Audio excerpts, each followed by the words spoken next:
Hi friends, എൻ്റെ പേര് അജി. ഇന്നത്തെ വീഡിയോ ഒരു ടൈൽ കട്ടറിൻ്റെ സർവീസിങ്ങിനെ കുറിച്ചുള്ള വീഡിയോയാണ്. അപ്പോൾ ഇലക്ട്രിക്കൽ എനർജിയെ കൺവേർട്ട് ചെയ്ത് മെക്കാനിക്കൽ എനർജി ആക്കുന്ന ഒരു ഉപകരണമാണ് ടൈൽ കട്ടർ. അപ്പോൾ അതിനൊരു ഇൻപുട്ടുണ്ട്, അതിനൊരു ഔട്ട്പുട്ടുണ്ട്. അപ്പോൾ അതിൻ്റെ ഇൻപുട്ട് എന്ന് പറയുന്നത് 230 വോൾട്ട് സപ്ലൈ ആണ് അതിൻ്റെ ഇൻപുട്ട്.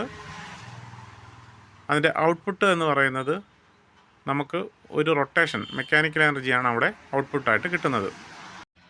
ഇതിൻ്റെ ഇലക്ട്രിക്കൽ സൈഡ് മോട്ടർ എങ്ങനെയാണ് വർക്ക് ചെയ്യുന്നതെന്നുള്ളത് എക്സ്പെരിമെൻ്റ് സഹിതം നമുക്ക് മറ്റൊരു വീഡിയോയിൽ നമുക്ക് മനസ്സിലാക്കാം. ഇപ്പം നമ്മൾ ഇതിൻ്റെ മെക്കാനിക്കൽ സൈഡാണ് മനസ്സിലാക്കുന്നത്. ഇനി ഇതിൻ്റെ ഈ ജോയിൻ്റ് തൊട്ട് ഈ പ്ലാസ്റ്റിക് പുറകോട്ടുള്ള ഭാഗമാണ് ഇതിൻ്റെ ഇലക്ട്രിക്കൽ സൈഡും. ഇതിൻ്റെ ഫ്രണ്ടിലോട്ട് വരുന്ന മെറ്റൽ ഭാഗം, ഈ ഭാഗമാണ് ഇതിൻ്റെ മെക്കാനിക്കൽ സൈഡ് എന്ന് പറയുന്നത്. ഇനി ഇത് നമുക്കൊന്ന് ഇളക്കി നോക്കാം.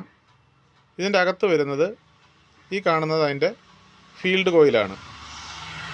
ഇനി ഇതിനകത്തുള്ളത് ഒരു ആർമേച്ചറുണ്ട്. ഇതാണ് അതിൻ്റെ ആർമേച്ചർ. ഇനിയുള്ളത് നമ്മൾ ഔട്ട്പുട്ട് സെക്ഷൻ വരുന്ന ഈ ഒരു പൽചക്രമുള്ള ആ ഒരു സെറ്റ്.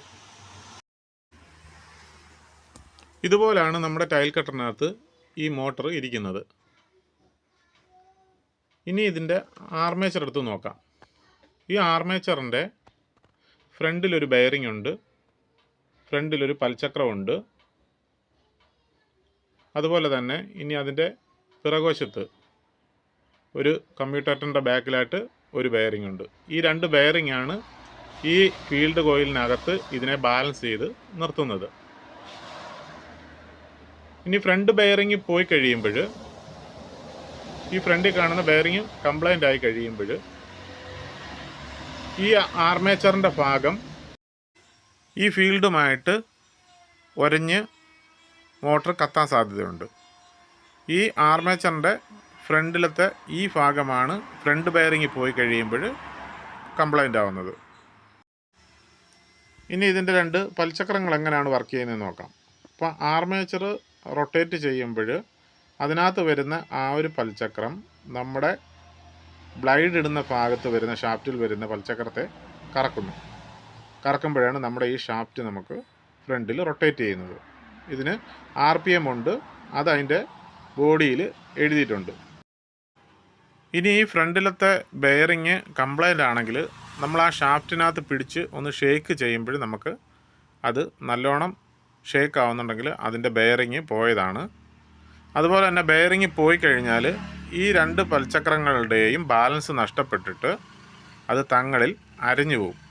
അത് ആദ്യം ബെയറിങ് പോയതിന് ശേഷം പിന്നെ നമ്മൾ വർക്ക് ചെയ്യുമ്പോഴാണ് ഇങ്ങനെയുള്ള കംപ്ലൈൻറ്റ് പിന്നീട് ഉണ്ടാകുന്നത്. അതുകൊണ്ട് ബെയറിങ് പോയി കഴിഞ്ഞാൽ അന്നേരം അത് റെഡിയാക്കണം.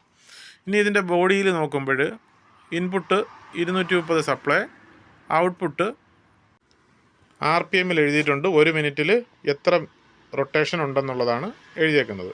ഇനി നമ്മുടെ ഫീൽഡ് കോയിൽ,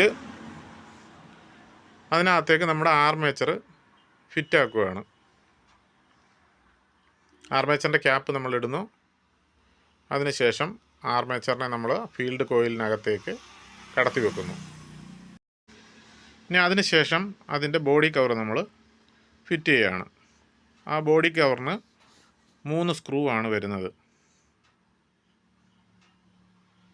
ഇനി ആ സ്ക്രൂ നമുക്കൊന്ന് ടൈറ്റ് ചെയ്ത് നോക്കാം.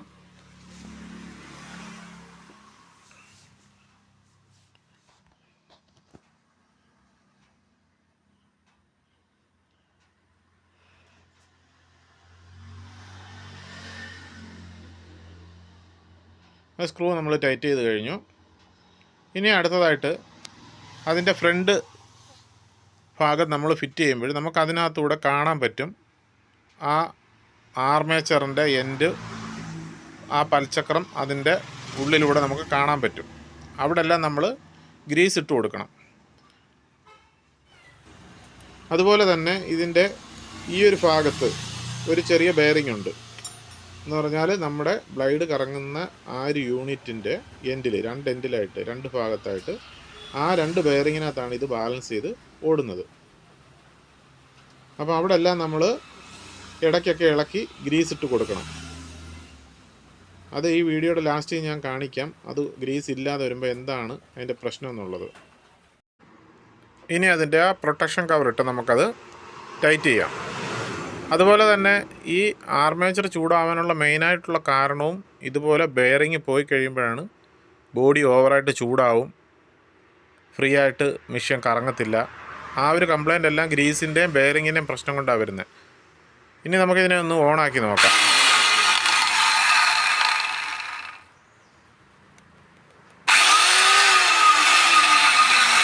അപ്പോൾ വർക്കിങ് കറക്റ്റാണ്. അപ്പം എന്തെങ്കിലും കംപ്ലൈൻ്റ് ഉണ്ടെങ്കിൽ ഈ റൊട്ടേഷനിൽ തന്നെ സൗണ്ട് വ്യത്യാസവും നമുക്ക് കേൾക്കാൻ പറ്റും. അതുപോലെ തന്നെ നമ്മൾ ഈ ഷാഫ്റ്റ് പുറമേ തന്നെ അഴിക്കാതെ തന്നെ ഇതൊന്ന് ഷേക്ക് ചെയ്ത് നോക്കുമ്പോൾ ഷേക്ക് ഉണ്ടെങ്കിൽ ഫ്രണ്ട് ബെയറിങ് പോയിട്ടാണ് അത് ഷേക്ക് ആവുന്നത്. അതുപോലെ തന്നെ കൈകൊണ്ട് ചെറുതായിട്ട് കറക്കി നോക്കുക. ഫ്രീ ആയിട്ട് ഈ ഷാഫ്റ്റ് കറങ്ങണം. കറങ്ങിയില്ല, കുറച്ച് ടൈറ്റും കുറച്ച് ഫ്രീയും ആണെങ്കിൽ ബെയറിങ്ങിന് ടൈറ്റുണ്ട്. അത് പിന്നീട് നമ്മൾ നേരത്തെ കണ്ട പോലെ തന്നെ ആ പൽചക്രങ്ങളുടെ 2 സൈഡും അരഞ്ഞ് പിന്നെ അത് മൊത്തത്തിൽ സെറ്റോടെ മാറേണ്ടി വരും.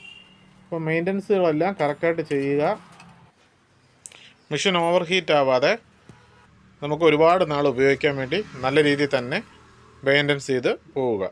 അപ്പോൾ ചാനൽ സബ്സ്ക്രൈബ് ചെയ്യാത്തവരുണ്ടെങ്കിൽ സബ്സ്ക്രൈബ് ചെയ്യുക, മറ്റുള്ളവരിലേക്ക് ഷെയർ ചെയ്യുക, ഇഷ്ടപ്പെട്ട് കഴിഞ്ഞാൽ ലൈക്ക് ചെയ്യുക. അപ്പം ഇതുപോലുള്ള അടുത്തൊരു വീഡിയോയുമായിട്ട് നമുക്ക് വീണ്ടും കാണാം. അതുവരേക്കും ബായ്.